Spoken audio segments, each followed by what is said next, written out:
A church is normally considered a place of refuge, but what about when things turn sinister in a house of worship? These 3 true, terrifying church stories will show you the darker side of the congregation. A long time ago, I'm talking about 10 years ago, my buddies Robert and Steve and I did something incredibly foolish, but at the time, foolish behavior was how we passed the time. Robert and I are no longer friends, but Steve and I still hang out. When we do hang out, this particular night usually makes its way into the conversation. We lived in Pittsburgh when we were 19 years old, and there were many abandoned homes near our neighborhood. Also, near our homes, on a mountainous road, was an old abandoned church. All the locals were aware of the church because it was located nearby on a closed-off road and had been abandoned for over a decade.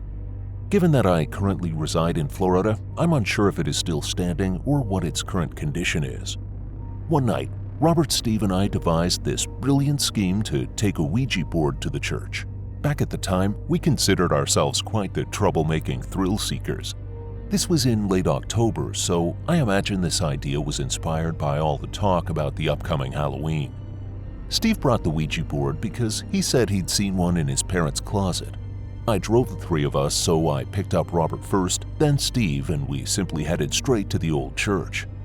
We had to park on the side of the road and walk about a half a mile since the road leading up the hill to the church was actually closed off.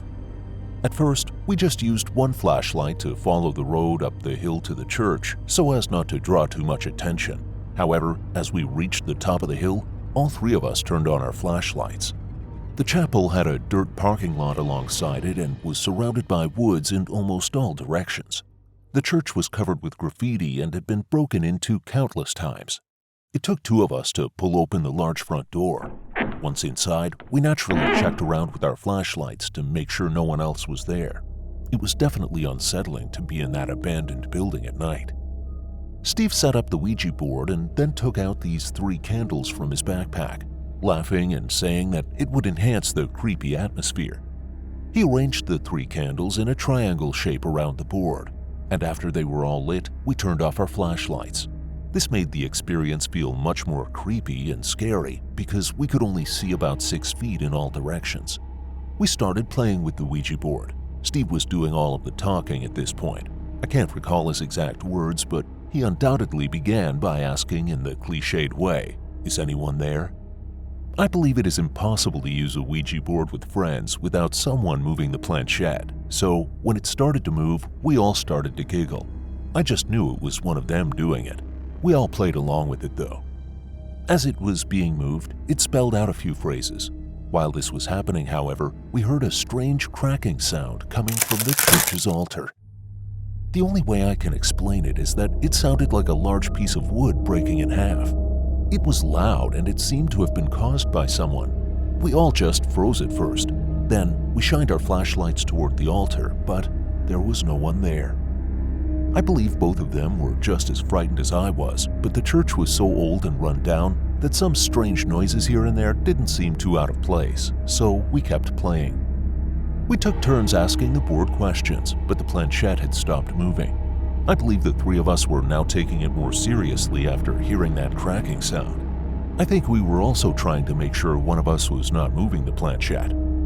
This continued for a while until another sound from the altar startled us. But before we could turn on our lights and investigate, something fell on top of the Ouija board, making us all jump and scream.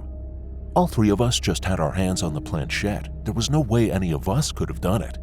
To our horror, we discovered that it was a small toy doll that had fallen on the board, and it was looking up at us. We all 3 stood up and bolted out of the chapel, leaving the candles and the Ouija board behind. Fearing we were being pursued, we sprinted all the way back to my car and got the heck out of there. I took everyone back to Robert's place, where we talked for a solid half hour in the car as we tried to process what had just happened. I don't really believe in anything paranormal. However, Steve is very religious and superstitious as well, and he was convinced we had encountered a spirit of some sort. Steve returned to the church the following day with Robert to get his Ouija board. When they got there, the Ouija board was missing, but the candles were still in place, which we all found to be very strange. I truly believe there was someone else in the church with us that night, which I find to be even more disturbing. Steve and Robert chose to leave the church immediately when they noticed the Ouija board was gone, so what happened to it remains a mystery to this day. That night continues to rank as my life's most terrifying experience. Jeremy and Ricky were two of my closest friends in high school. We always hung out together, but when his graduation time came around, Jeremy's family had to move away to New Mexico because of his father's job. After we graduated and he and his family had moved into their new home, my friend Ricky and I were invited to spend the weekend there. Having never been to New Mexico, Ricky and I decided to take Jeremy up on his offer. Our second day there, we decided to go on a hike through the woods, an area the locals call the Bosque. We discovered that the area had a scenic river. It was a peaceful yet mysterious-looking place, but we had no idea what was awaiting us. We eventually became disoriented and decided to continue following the river because we couldn't tell which way was upstream or downstream, and there were no signs of civilization to be found. We soon realized we were completely lost. Despite the fact that we could not see a paved road or street nearby, we quickly got concerned about where we could find cell service to call Jeremy's parents to come pick us up from wherever we were. As we continued to follow the river, we came across a structure that appeared to be an old church constructed of incredibly old adobe bricks with a dirt parking lot and a dirt road leading up to it. It was pretty apparent no one was really taking care of the old place. Although we knew it was highly unlikely, we decided to go inside to see if anyone was inside. Maybe there would be a phone or hopefully someone who could tell us exactly where we were. We saw a few old vehicles, presumably Novas from the 1970s or 1980s, sitting in a row side by side in a dirt parking lot. All four of these vehicles were filthy, corroded, and had flat or missing tires. We were pretty shocked to hear music and singing as we got closer to the entrance, which appeared to be rather old and run down. About a dozen or so people, by my estimation, were seated inside as we peered past the old doors. They were definitely poor. You could tell by the worn-out clothes they were wearing.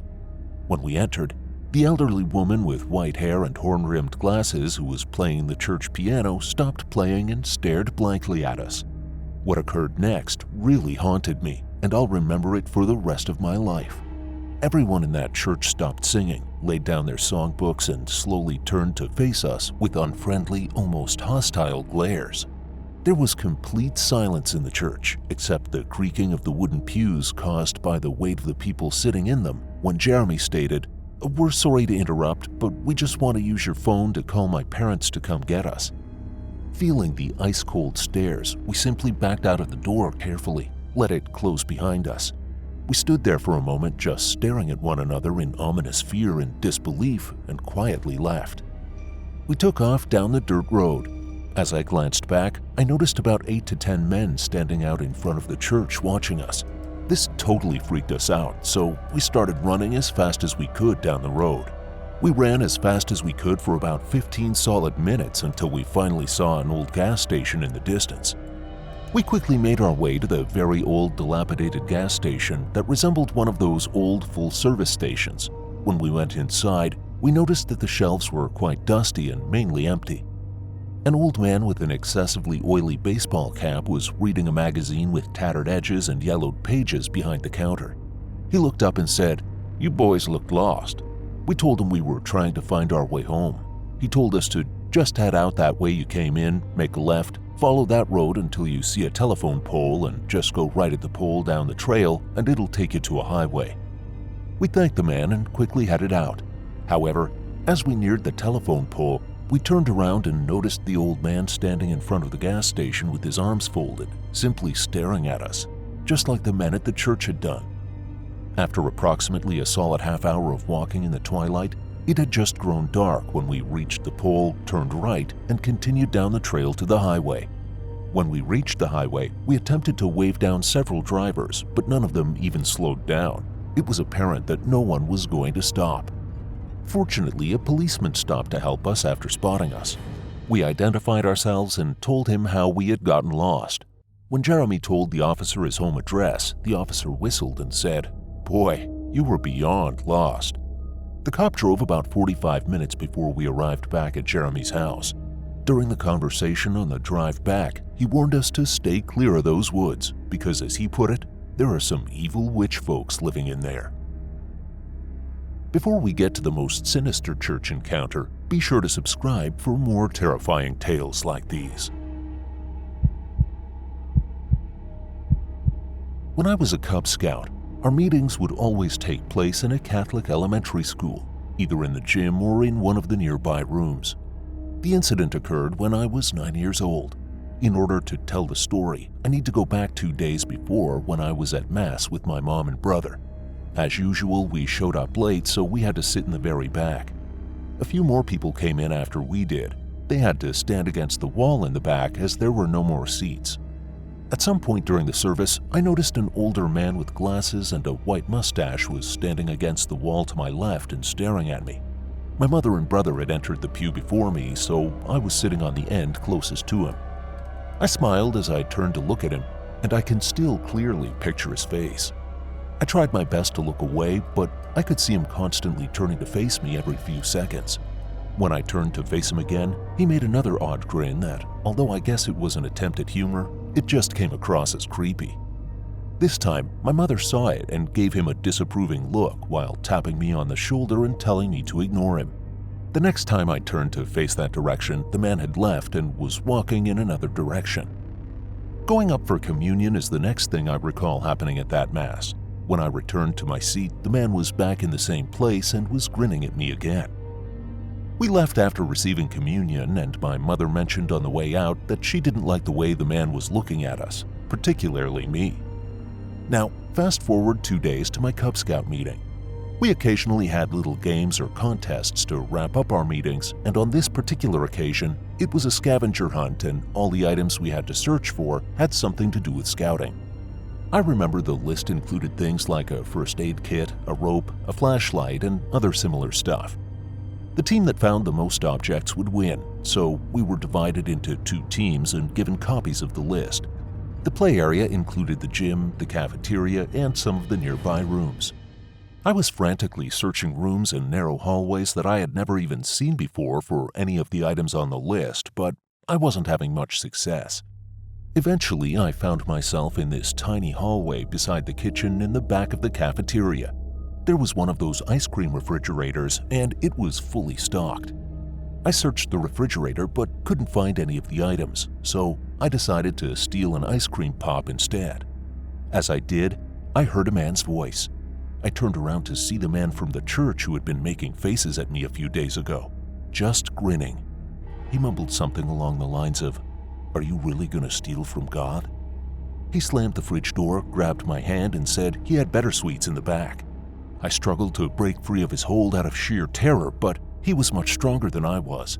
I cried help as loud as I could, and he grabbed me and whispered, "Stop it." I stomped on his foot and broke free. I hurried back to the gym and told the Cub Master what had happened. Fortunately, my Cub Master was a good man, being a father himself, and he called my mother immediately. When I told my mother that it was the same man from the church, he promised to help her and notify the church. It turned out that the man lived on the church grounds and that he was there because he was employed by the church as a groundskeeper. But what really disgusts me is that the parents of an altar boy accused that man of touching their son in an inappropriate manner just a few days later. If I had actually followed, it's terrifying to think what he would have done to me. I'm not sure if the individual was sentenced to jail or not, but I do know that the church severed all ties with him. The only thing worse than you being afraid to walk into a house of worship is you not watching more of our terrifying tales.